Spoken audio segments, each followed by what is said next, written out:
We have just talked about penetration testing methodology and will now elaborate on it further, focusing more on the penetration testing part.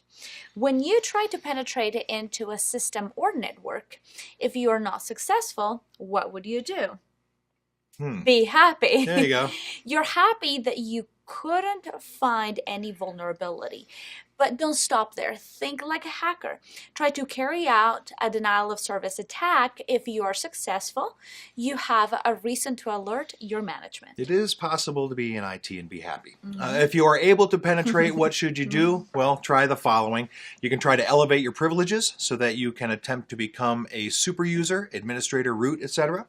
If you are successful, you have found a dangerous vulnerability. Good for you. Next, try to copy or alter data. Try to erase the audit trail of your activities. Log out without being noticed so that you can come back again. And if you are successful in doing these things, the purpose of penetration testing really is meaningfully fulfilled as you have unearthed some vulnerabilities, and that's success. Yes, that is. All right, so we hope you understand the penetration testing methodology. Let's now move on to attack vectors. Attack vectors are a way and means to hack into a target computer, obviously with malicious intent.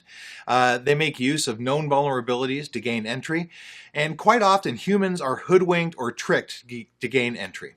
So viruses are always another way to enter into the system. They can carry payload. A worm does the same thing. For example, carries a virus as a payload. Trojan horses are a case of payloads. So are spyware, dialers, hijackers. The list really just keeps going on. It goes on. Attack vectors can be classified into three major areas: network attacks, host OS attacks, and application attacks.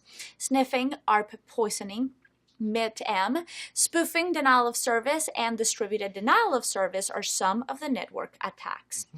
Malware, password attacks, a DOS and DDoS, physical security, and privilege escalation are some of the host OS attacks. Authentication, authorization, session management, SQL injection, a buffer overflow, audit logs, and DOS and DDoS are some of the application level attacks. You can learn about this in the subsequent modules.